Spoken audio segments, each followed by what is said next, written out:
Hey guys, so as promised, here is a very short PowerPoint presentation on International Standard Atmosphere. So I just want you guys to get an idea of what the atmosphere is made of and what are the different stages of atmosphere and how the pressure, temperature, density varies and why exactly we care about atmosphere in the first place. So as our airplanes, helicopter, airships, balloons, they all operate and function inside the atmosphere. Even for rockets, for most part of their journey, they actually function inside the atmosphere. And with air vehicles flying at different altitudes, we need to be able to predict and account for the changes in pressure, density, and temperature at those altitudes. Otherwise, our design characteristics will be off.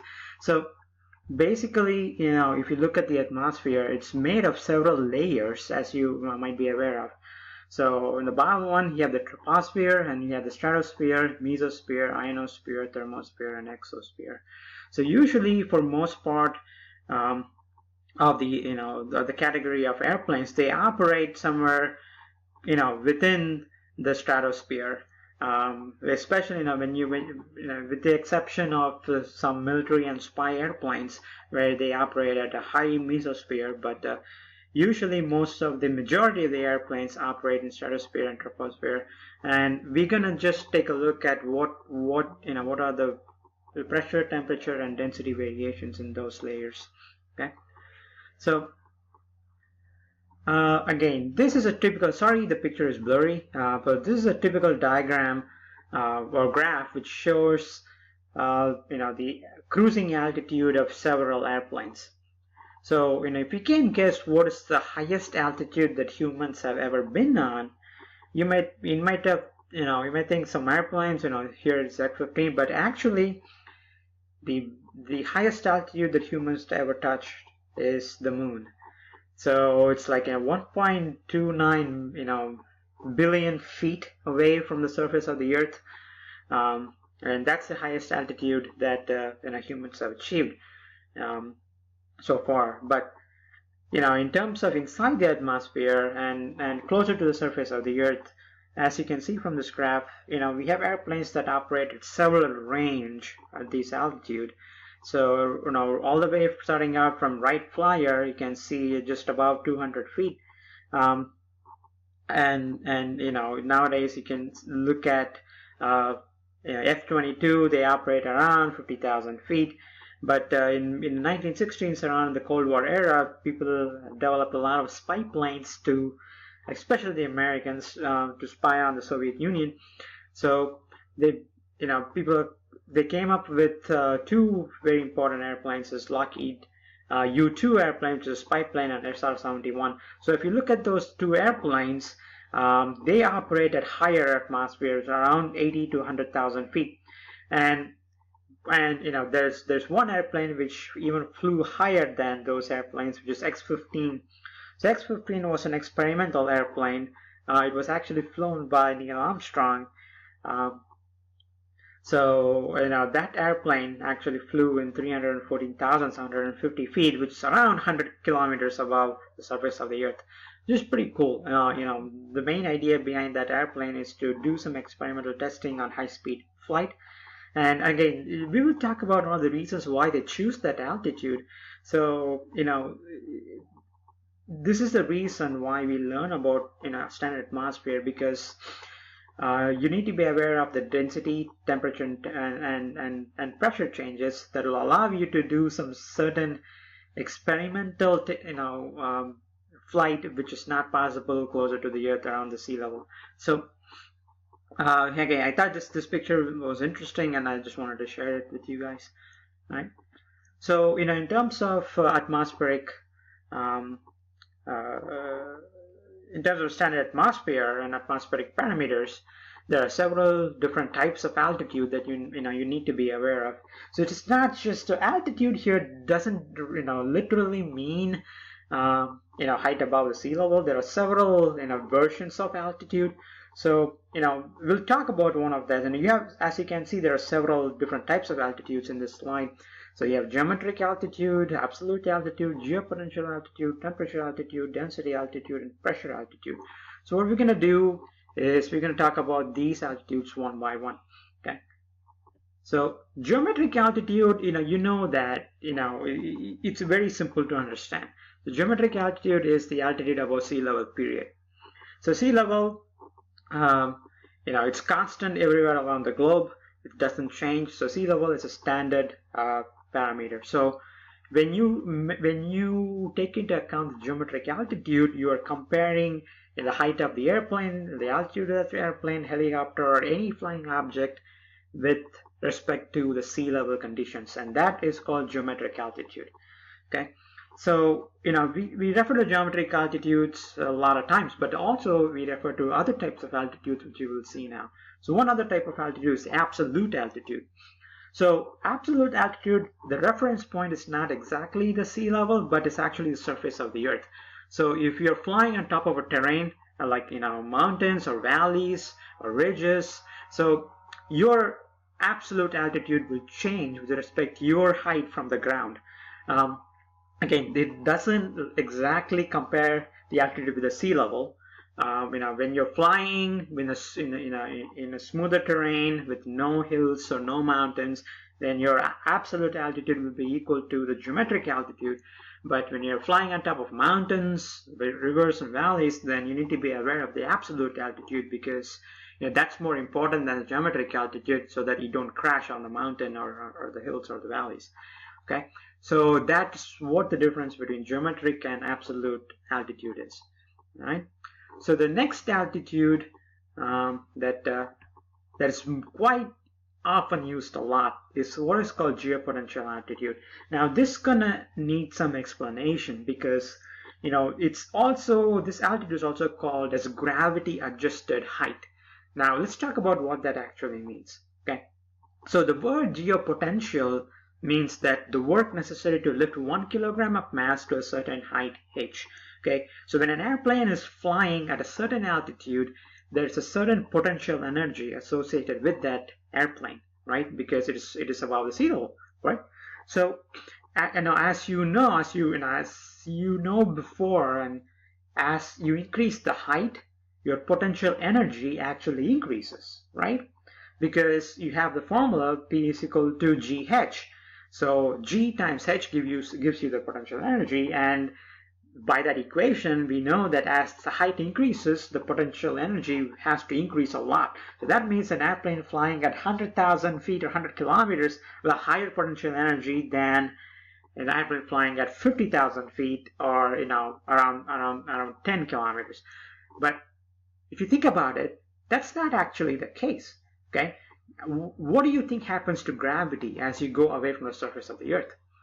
So as you increase the altitude, not only you're increasing the height, but you're also, changing the gravitational constant that is acting, or gravity that acts on the object, right? So as you move away from the surface of the earth, the influence of gravity reduces, correct? So you need to account for that change in gravity too. Right? So that's what this altitude does. It accounts for changes in gravity so that you can calculate the necessary height. So let me show you what that means. Okay. So here you have a sea level, and say you have a block of air that is at a certain height above the sea level. Okay. Now that block of air has a potential energy G times H. Okay. So this is just simply an integral. What that states is that if you want to move that block of air from sea level to a certain height, then you need that much energy to do it, right? But as you can see, your gravity is, here you assume the gravity is constant, but in reality, gravity is actually changing as a function of altitude. So if you look at the table in the left-hand side right here, so as you increase the altitude 0, 1, 10, 0 and 1 kilometer, there's not much change in gravity, so you can get away with just the regular altitude. But once you get up to higher altitudes like 100 and 10 and 100 kilometers, you have its major significant change in gravity, right? So you need to account for that in your calculations. Otherwise, you'll be your design parameters will be wrong. So what they do is they account for this change in gravity by having an altitude of what is called geopotential altitude. So geopotential altitude is nothing but you have this geopotential, this g times h, is divided by g naught. So g naught is a constant of gravity, which is 9.8 meters per second square, right? So you think about it, at lower altitudes, your g naught and g will be the same. So your geopotential and your actual height will be the same, right? But once you go into the higher layers of atmosphere, as you can see, your g actually reduces, right? So when you divide the g by the regular 9.81 meters per second square, then you have what is called this imaginary geopotential altitude, right?